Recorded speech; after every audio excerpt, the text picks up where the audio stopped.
अस्सलामुअलैकुम, कैसे हैं आप सब। उम्मीद है कि आप सब खैरियत से होंगे। तो नए चैप्टर और पुराना टीचर फिर से हाजिर है आपको पढ़ाने के लिए।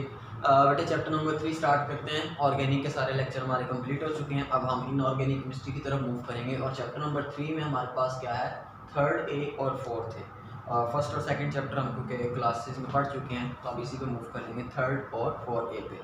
अच्छा, थर्ड ए में हमारे पास कौन सी फैमिली आ जाती है। थर्ड ए से मुराद हमारे पास है यहाँ पे बोरॉन फैमिली। बोरॉन की जो फैमिली है मतलब बोरॉन और आगे एल्यूमिनियम वगैरह, तो ये थर्ड ए वाले में मालिक्यूल आ जाते हैं, एटम्स आ जाते हैं सॉरी। और फोर्थ ए हमारे पास है कार्बन फैमिली। मतलब हम यहाँ पे दो चीज़ों के बारे में पढ़ेंगे इस चैप्टर में, कार्बन फैमिली और बोरॉन फैमिली, ठीक है ना। तो अभी हम जो स्टार्ट करने जा रहे हैं दैट इज़ बोरॉन फैमिली। कि बोरॉन फैमिली में क्या है, ये एक टेबल में बना रहा हूँ। इस टेबल से आपको ये होगा कि याद करने में आसानी होगी, तो आप ये लाजमी बनाएं, वीडियो पास करें, ये ज़रा ड्राफ्ट बना लें और साथ साथ नोट करते चलता है। अच्छा जी, सुने बेटे, आपके पास एलिमेंट्स कौन कौन से हैं इस ग्रुप थर्ड में। आपके पास है बोरॉन, आपके पास है एल्यूमिनियम, ठीक है, आपके पास है यहाँ पे गैलियम, आपके पास है यहाँ पे इंडियम और आपके पास है यहाँ पे थेलियम। अच्छा, थेलियम को Tl लिखना है, TH नहीं लिख लेना। TH जो है वो आपके पास सोडियम है, लेकिन Tl जो है वो आपके पास थेलियम है। तो बेसिकली 1 2 3 4 5 के 5 जो है आपके पास एलिमेंट्स इस पीरियोडिक टेबल के इस ग्रुप के अंदर इन्वॉल्व हैं।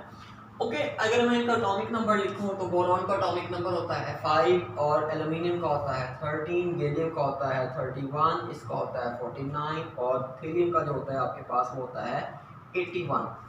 तो जी, ये आपके पास इनका एटॉमिक नंबर है। अगर मैं इसके इलेक्ट्रॉनिक कन्फिग्रेशन करूँ तो इलेक्ट्रॉनिक कन्फिग्रेशन कैसे करेंगे यार, आप इसको लिख लें, हीलियम है मतलब 2 हो गए और आगे पास हीलियम में क्या होता है 1s2, आगे क्या आएगा 2s1, ठीक है ना। तो मतलब सॉरी 5 है तो 2s2 आएगा और आगे आएगा 2p1। मतलब इसका ताल्लुक जो है वो p ब्लॉक से, ठीक है ना, p ब्लॉक से। सिमिलरली अगर मैं एल्यूमिनियम की करूँगा तो हीलियम के बाद क्या आता है नियॉन, नियॉन लिखो ज़रा, और उसके बाद ये बस 2 है तो यहाँ पे काट दो 3s2 और आगे क्या आ जाएगा आपके पास आ जाएगा 3p1। तो इसी तरह से आप इलेक्ट्रॉनिक कन्फिग्रेशन आगे चलते जाएं, हीलियम, नियॉन, उसके बाद कौन सा आता है, उसके बाद आता है आर्गन। तो यहाँ पे आपके पास सिंपल याद रखिएगा, गैलियम पे जाके आपके पास डी ऑर्बिटल की इन्वॉल्वमेंट शुरू हो जाती है। अब यहाँ पे आप जब इलेक्ट्रॉनिक कन्फिग्रेशन लिखेंगे तो अब आपको यहाँ पे डी ऑर्बिटल भी लिखना पड़ेगा क्योंकि वो भी इसी में आपके पास शामिल है। मतलब आप इसमें 3D भी लिखें, बाकी ये आएगा। मतलब अगर मैं इसको लिखूंगा ना तो 4s2 ही आएगा, आगे आपके पास 4p1 ही आएगा, लेकिन यहाँ पे आप 3d10 भी लिखेंगे, फिर इसकी इलेक्ट्रॉनिक कन्फिग्रेशन पूरी हो जाएगी। और उसके बाद हीलियम, नियॉन, आर्गन, आर्गन के बाद क्या आता है क्रिप्टॉन, ठीक है। नहीं याद रहता तो ऐसे याद कर लो, हीना, नीना और क्रीना, ठीक है ना, जैसे मर्जी कर लो, कुछ तो काम है ना एक्ट्रेस हमारे सिवाय गुनाहों के। तो क्रिप्टॉन आपके पास आ गया। अब यहाँ पे आप क्या करोगे, अब यहाँ पे कर लो आप 4d10 और 4 की जगह सॉरी यहाँ पे आ गया 5s2 और यहाँ पे आ जाएगा 5p1। मतलब आप जिसकी भी इलेक्ट्रॉनिक कन्फिग्रेशन करोगे एंड कहाँ पे हो रही है पी में, मतलब इसका ताल्लुक जो है वो पी ब्लॉक एलिमेंट से है। थर्ड ए से आपके पास पी ब्लॉक स्टार्ट हो जाता है, ठीक है ना। तो यहाँ पे आपके पास आ जाएगा जीनॉन और यहाँ पे आपके पास क्या आ जाएगा, यहाँ पे आपके पास आ जाएगा फिर 5d10 और यहाँ पे आ जाएगा आपके पास 6s2 और 6p1। तो इस तरह से इसकी इलेक्ट्रॉनिक कन्फिग्रेशन कर सकते हैं। इसकी याद है, बाकी सीक्वेंस याद रखें कि एक हम गैस बढ़ाते चले जाएंगे और आपके पास आपको इलेक्ट्रॉनिक कन्फिग्रेशन याद होती जाएगी। वरना यह है कि आप लोग अगर ऐसा नहीं सोचेंगे, मतलब एक सीक्वेंस में याद नहीं करेंगे तो फिर आपको बड़ी मुश्किल होगी। अगर आपसे फॉर एग्जाम्पल एंटी ऐसे पूछ दिया जाए कि what is electronic configuration of gallium और आगे ऑप्शन दे दिए जाए, तो इस सीक्वेंस में आप याद रखेंगे तो बड़े आपके लिए आसानी रहेगी। अच्छा, अब नेचर क्या, मतलब मेटेलिक है कि नॉन मेटेलिक है। याद रखिएगा इस पूरे ग्रुप के अंदर सिर्फ एक नॉन मेटल है, that is boron. Boron non metal है, बाकी जितने भी हैं वो सारे के सारे आपके पास मेटल्स हैं। कैसे हैं सारे के सारे मेटल्स हैं, कैसे हैं सारे के सारे मेटल्स हैं, कैसे हैं सारे के सारे मेटल्स हैं। तो जो मेटल्स होते हैं उनके ऑक्साइड्स कैसे होते हैं, उनके ऑक्साइड्स बेसिक होते हैं। तो ये आप एक्स्ट्रा अगर ऐड करना चाहो तो ऐड कर सकते हैं, ठीक है ना। नेचर में occurrence, yes occurrence, this is the main point कि कहाँ पे हमें मिलेगा। देखिए बोरॉन जो है ना, boron it's not very abundant, ये कोई ज़्यादा अबंडेंट आपके पास एलिमेंट नहीं है अर्थ पे, नॉट वेरी अबंडेंट। पहला पॉइंट तो ये ध्यान में रखें, ठीक है ना। एक चीज़, दूसरा ये आपको फ्री फॉर्म में नहीं मिलेगा, ये आपको हमेशा कंबाइंड मिलेगा, कंबाइंड फॉर्म के अंदर मिलेगा। अगर अर्थ पे कहीं पे मिलता है कंबाइंड विद ऑक्सीजन, या आपको हमेशा ऑक्सीजन के साथ मिलेगा in the form of polyboric acids, ठीक है, in the form of polyboric acid, मतलब ये एसिड्स बना के आपके पास in the form of acid मिलेगा कंबाइंड फॉर्म में विद ऑक्सीजन के साथ, ठीक है ना। अब इसकी इंपॉर्टेंट ओर्स कौन सी हो सकती हैं, ये 3 फॉर्म के अंदर मोस्टली आपको मिलता है। पहली जो फॉर्म है उसको हम नाम देते हैं बोरेक्स का, बोरेक्स कह लें या टिंकल कह लें, इसके बारे में हमने आगे डिटेल स्टडी करनी है, जितनी भी फॉर्म्स हमने आप पढ़ रहे हैं। बोरेक्स का फार्मूला एमसीक्यू से है Na2B4O7.10H2O, this is called the borax, ये बोरेक्स है। दूसरा ये किस फॉर्म में एग्जिस्ट कर सकता है, दूसरा ये एग्जिस्ट कर सकता है कोलैमिनाइट की फॉर्म में, कोलैमिनाइट, कोलैमिनाइट,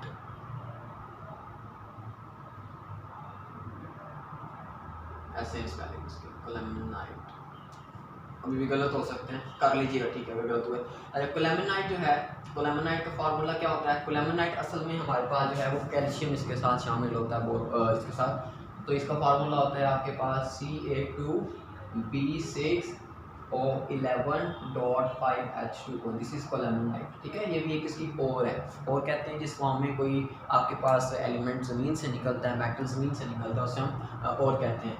तीसरी जो इसकी फॉर्म है जो एमसीक्यूज़ के तौर पे आ सकती है, वो बड़ा मशहूर है एसिड है, दैट इज बोरिक एसिड, और ये जो होता है इसका फार्मूला होता है H3BO3। तो ये आपके पास जो है ये हो गया आपका बोरिक एसिड, ठीक है ना। तो आपके पास ये बात होगी सारी बोरॉन की। अच्छा, आगे अगर हम बात करें ना, ये बोरॉन की बात होगी सारी, आगे आपके पास एल्यूमिनियम है। एल्यूमिनियम बड़ा इंपॉर्टेंट है, देखें अर्थ पे it is the third most abundant element, third most abundant element, ये अर्थ में आपको बहुत ज़्यादा मिलेगा, थर्ड मोस्ट अबंडेंट एलिमेंट है आफ्टर ऑक्सीजन एंड सिलिकॉन। पहले पे ऑक्सीजन, दूसरे पे सिलिकॉन, तीसरे पे एल्यूमिनियम, और ऑक्सीजन, सिलिकॉन और एल्यूमिनियम हमेशा इकट्ठे मिले हैं। तो ये भी आपको हमेशा किसके साथ मिलेगा, ये आपको ऑक्सीजन और सिलिकॉन के साथ ही मिलेगा in the form of alumino silicates, क्या बना के, एल्यूमिनो सिलिकेट्स के साथ। एल्यूमिनो सिलिकेट्स ऐसे कंपाउंड हैं जिसमें एल्यूमिनियम का ऑक्साइड और सिलिकॉन का ऑक्साइड ये इकट्ठे होते हैं। मतलब अगर इनको मैं जनरल फार्मूला एक तरह से लिख दूँ तो ऐसा समझो कि मतलब अगर आपके पास किसी जगह पे SiO2, SiO3 कोई भी हो सकता है सिलिकेट, और एल्यूमिनियम आपको किसी भी फॉर्म में इकट्ठे मिलते हैं, that is called as aluminosilicate. और क्या आप जानते हैं जो आपकी अर्थ क्रस्ट है, जो आपकी अर्थ क्रस्ट है वो असल में क्या है, वो असल में यही है, दैट इज एल्यूमिनो सिलिकेट्स। तो एल्यूमिनियम बड़ा इंपॉर्टेंट है, अर्थ पे बहुत ज़्यादा अबंडेंट अमाउंट में है। बाकी अगर मैं नीचे वालों की बात करूँ तो ये बहुत कम है, ये हमारे पास बाई प्रोडक्ट्स के तौर पे आते हैं। जब हम दूसरे मेटल ढूंढ रहे होते हैं या दूसरे कंपाउंड्स ढूंढ रहे होते हैं तो उनके साथ ये थोड़ी थोड़ी अमाउंट में होते हैं, तो इनका कोई डिटेल ज़्यादा नहीं है, बस आप ये समझ लें कि ये बाई प्रोडक्ट के तौर पे ऑब्टेन होते हैं। अच्छा, जो एल्यूमिनियम की ओर्स है ना वो बहुत इंपॉर्टेंट है, और सारी याद करनी पड़ेगी, एमसीक्यूज़ के तौर पे आती हैं, ठीक है ना। आप सुनिए इसको कैसे याद करेंगे। पहला तो याद रखिए कि पहली जो ओर है एल्यूमिनियम की, that is Al2O3, alumina, alumina. Alumina असल में हमारे पास किस फॉर्म में निकलती है ज़मीन से, जो जिस फॉर्म में निकलती है उसको हम बोलते हैं कोरेंडम, मतलब इस ओर का नाम क्या है, कोरेंडम, ये हमारे पास कोरेंडम कहलाती है। सिमिलरली अगर आपके पास Al2O3 के साथ एक वाटर मॉलिक्यूल हो, तो अगर ये इस फॉर्म में निकल रहा है आपके पास, तो इसको फिर हम नाम दे देते हैं डायास्पोर। क्या नाम दे देते हैं, डायास्पोर। इस ओर का नाम क्या हो जाता है, डायास्पोर। सिमिलरली वाटर बढ़ाते जाएं, फॉर एग्जाम्पल अगर एल्यूमिना के साथ Al2O3 के साथ 2 वाटर मॉलिक्यूल हों तो फिर ये एक और बन जाती है, इसको नाम देते हैं बॉक्साइड। क्या नाम देते हैं, बॉक्साइड। सिमिलरली अगर आपके पास इसी एल्यूमिना के साथ वाटर मॉलिक्यूल 3 हो जाते हैं तो फिर इसको नाम दे देते हैं जिप्साइड। क्या नाम दे देते हैं, जिप्साइड।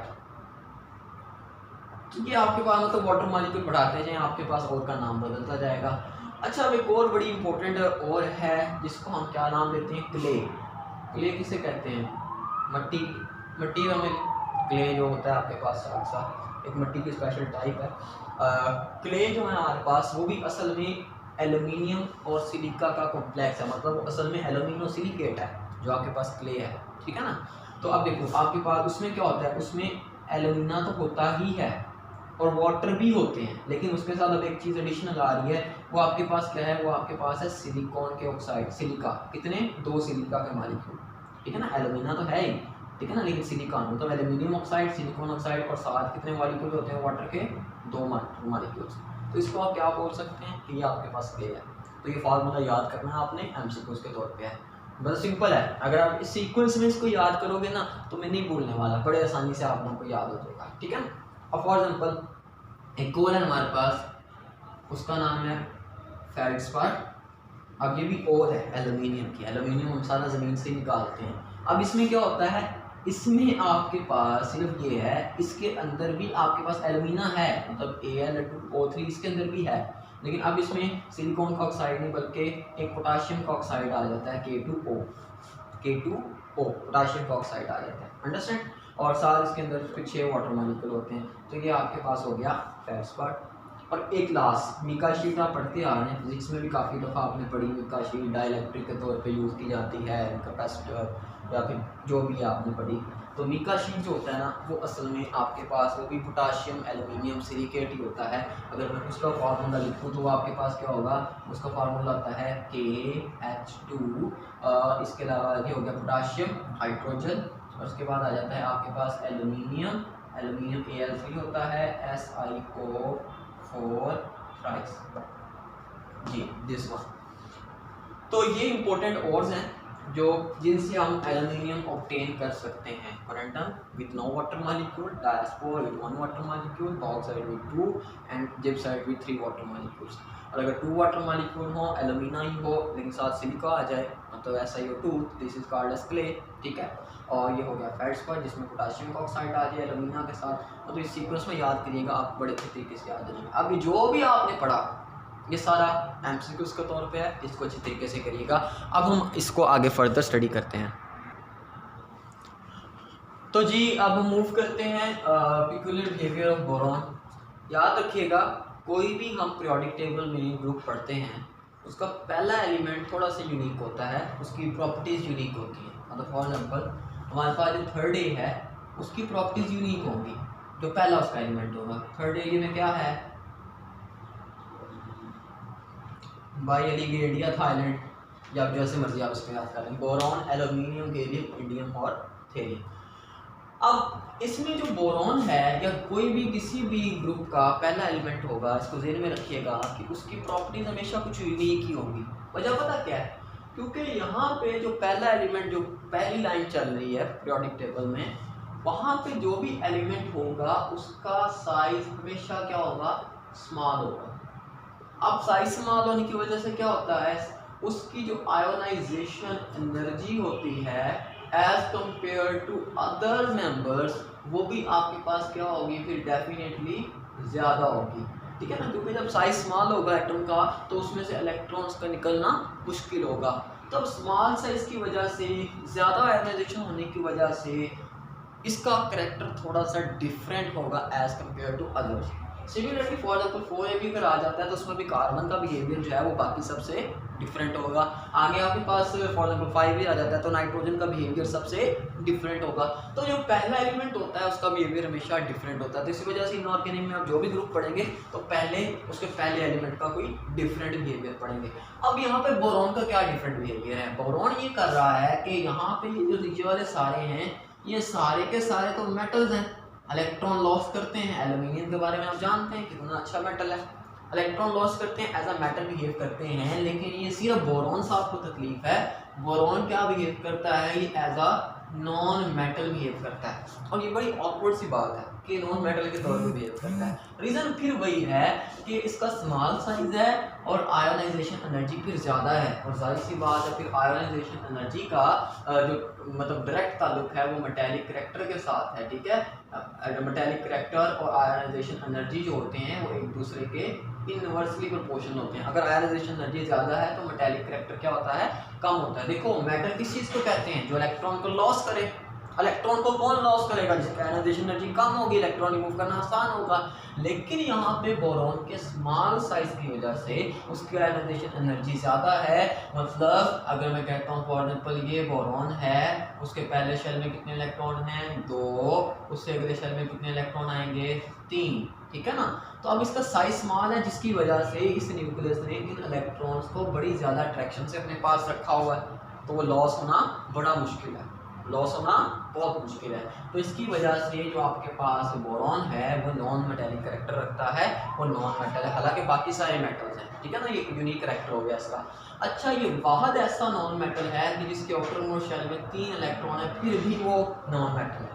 मतलब देखो ना, एक इलेक्ट्रॉन और सोडियम में था, जैसे लॉस हो गया, ओके है, 2 लॉस हो जाए अल्कलाइन अर्थ मेटल्स में, ओके है, लेकिन इसमें 3 इलेक्ट्रॉन है, तो बनता तो यही था, लॉस हो जाता। चलो 4 में तो ऑप्शन होता ना, या तो 4 लॉस करे या 4 गेन करे, ठीक है ना। लेकिन ये वाहद ऐसा आपके पास कहने के एलिमेंट है जिसके आउटर मोस्ट शेल में लेस देन 4 इलेक्ट्रॉन है, मतलब 3 इलेक्ट्रॉन है, लेकिन उन सब के बावजूद ये नॉन मेटल है।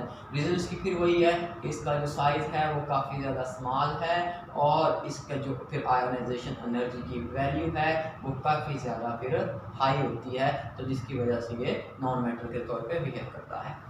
अच्छा, ये तो होगी बात। अब ये है एक अगली बात ये कि जो बोरॉन होता है वो आपके पास उसकी जो ऑक्सीडेशन स्टेट होती है वो हमेशा क्या होती है, उसकी ऑक्सीडेशन स्टेट हमेशा क्या होती है, 3 होती है।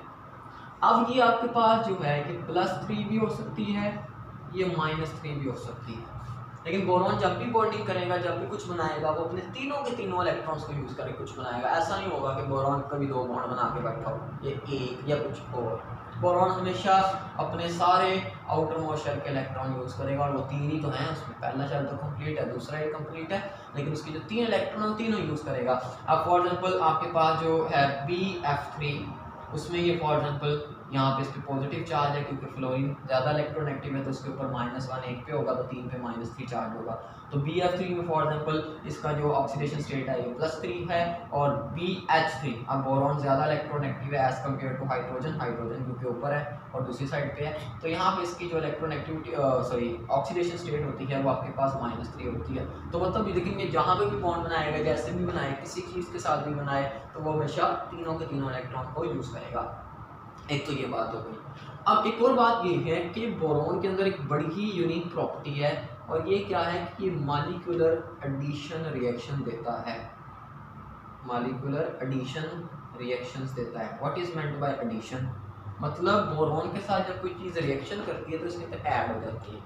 हालांकि मोस्टली ऐसा होता है कि आपके पास चीज़ें सब्स्टिट्यूट होती हैं इनऑर्गेनिक केमिस्ट्री में, रिप्लेस होती हैं, लेकिन ये क्या करता है, ये एडिशन कर लेता है। इसकी रीज़न पता क्या है, फॉर एग्जांपल आपने पढ़ा भी हुआ है कि BF3 है फॉर एग्जांपल आपके पास, दिस वन इज BF3। अब इधर आप बोरॉन की तरह देखें इलेक्ट्रॉन, देखें बोरॉन के पास कितने इलेक्ट्रॉन हैं, 2 शेयरिंग करके उसने बॉन्ड बनाए हुए हैं, 2 4 और 2 6। मतलब बोरॉन अगर बॉन्ड बना भी लेता है 3, तो उसके आउटर मोस्ट शेल के अंदर जो टोटल नंबर ऑफ इलेक्ट्रॉन्स आते हैं वो कितने आते हैं, सिर्फ और सिर्फ 6 इलेक्ट्रॉन, ओके ना, 6 इलेक्ट्रॉन। मतलब यहाँ पे अभी भी कुछ डेफिशिएंसी है, क्या है, अभी भी कुछ डेफिशिएंसी है। कितनी डेफिशिएंसी है, तकरीबन 2 इलेक्ट्रॉन्स की। तो फिर हमें पता है कि बोरॉन क्या करता है, लोन पेयर ऑफ इलेक्ट्रॉन किसी भी दूसरे एटम से रिसीव कर सकता है, ठीक है ना, किसी भी दूसरे एटम से। फॉर एग्जांपल आप कोऑर्डिनेट कोवलेंट बॉन्ड की एक बड़ी मशहूर एग्जांपल पढ़ते हैं कि आपके पास NH3 है, उसके पास एक्स्ट्रा इलेक्ट्रॉन है, और ये आपके पास आपका BF3 है।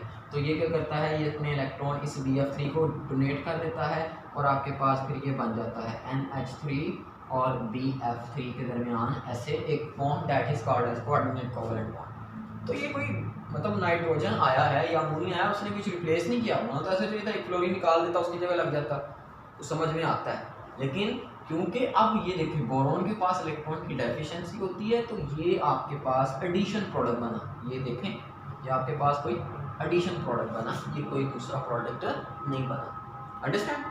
तो बाकी सारे मोस्टली एलिमेंट्स ऐसा करते हैं कि मतलब एक चीज़ निकाल दी, उसकी जगह कोई और चीज़ आके लग गई, समझ में आता है। लेकिन ये जो है ये मॉलिक्यूल आता है, for example this is your molecule, और आके उसके अंदर ऐड हो जाता है बोरॉन के अंदर, कोई भी उसका कंपाउंड हो, तो ये मॉलिक्यूलर एडिशन प्रोडक्ट बनाते हैं। ये इसकी एक यूनिक प्रॉपर्टी है जो दूसरे एल्यूमिनियम वगैरह में नहीं, सिर्फ और सिर्फ बोरॉन ऐसा काम कर सकता है।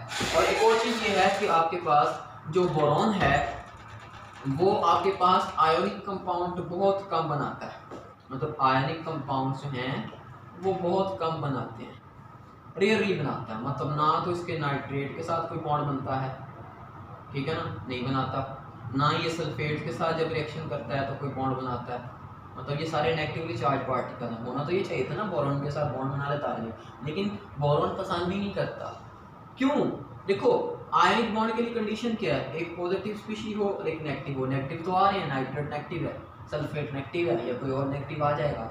लेकिन आपके पास ये तो अवेलेबल है, लेकिन बोरॉन जो होता है ना उसके केटाइन नहीं बनते। अभी तो बताया कि बोरॉन की आयोनाइजेशन एनर्जी वैल्यू ज़्यादा है, तो बोरॉन केटाइन नहीं बनाता। अगर बनाए भी तो वो स्टेबल नहीं होते, मतलब केटाइन इसके क्योंकि स्टेबल नहीं होते, केटाइन इसके क्योंकि बनते नहीं हैं, तो जिसकी वजह से ये बोरॉन जो होता है ज़्यादातर पॉजिटिव फॉर्म में नहीं रहता, बी पॉजिटिव 3 की फॉर्म में ये एग्जिस्ट नहीं कर सकता। केटाइन क्या बनना कि बोरॉन अपने तीनों इलेक्ट्रॉन लॉस करे और +3 की फॉर्म में, ऐसा ये नहीं करता। एल्यूमिनियम कर सकता है लेकिन ये नहीं करता क्योंकि वो स्टेबल नहीं होता। तो उसके रीजन फिर क्या आती है, उसका रिजल्ट क्या आता है कि जब बोरॉन पॉजिटिव फॉर्म में नहीं रहेगा, इलेक्ट्रॉन डोनेट ही नहीं करेगा, कंप्लीट ट्रांसफर ऑफ इलेक्ट्रॉन ही नहीं होगा, ये आयन में कन्वर्ट ही नहीं होगा, तो क्या वो आयनिक कंपाउंड्स बनाएगा? नहीं, बिल्कुल नहीं, वो आयनिक कंपाउंड्स नहीं बनाएगा। तो फिर बोरॉन जो होता है वो आयनिक कंपाउंड्स नहीं बनाता। उसकी ज़्यादातर कोशिश यही होती है फिर बोरॉन की कि बोरॉन साहब अपने कोवेलेंट बॉन्ड बनाएं या फिर मिलते जुलते कोई बॉन्ड बना लें।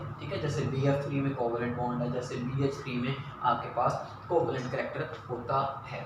तो ये आपके पास हो गया एक्चुअली बिहेवियर ऑफ बोरॉन। तो नेक्स्ट लेक्चर के अंदर इंशाल्लाह हम फर्दर डिस्कस करेंगे कि हमारे पास जो नेक्स्ट आपके पास एलिमेंट्स हैं वो क्या करते हैं, और बोरॉन के बारे में डिस्कस करेंगे। अभी जो हमने बोरॉन का टिंकल पढ़ा, बोरेक्स, पोलेमोनाइट पढ़ा और बोरिक एसिड पढ़ा, हम इनके ऊपर डिस्कशन करेंगे कि ये क्या हैं, कैसे हैं, प्रॉपर्टीज़ क्या हैं, और इंशाल्लाह इसको फर्दर डिस्कस करते जाएंगे। तो दुआ में याद रखिएगा, अटैच रहिएगा, लेक्चर देखते रहें और डीमोटिवेट बिल्कुल ना हो, मोटिवेटेड रहें और अपनी मोहब्बत का इजहार करते रहें। Thank you very much. अल्लाह हाफिज़।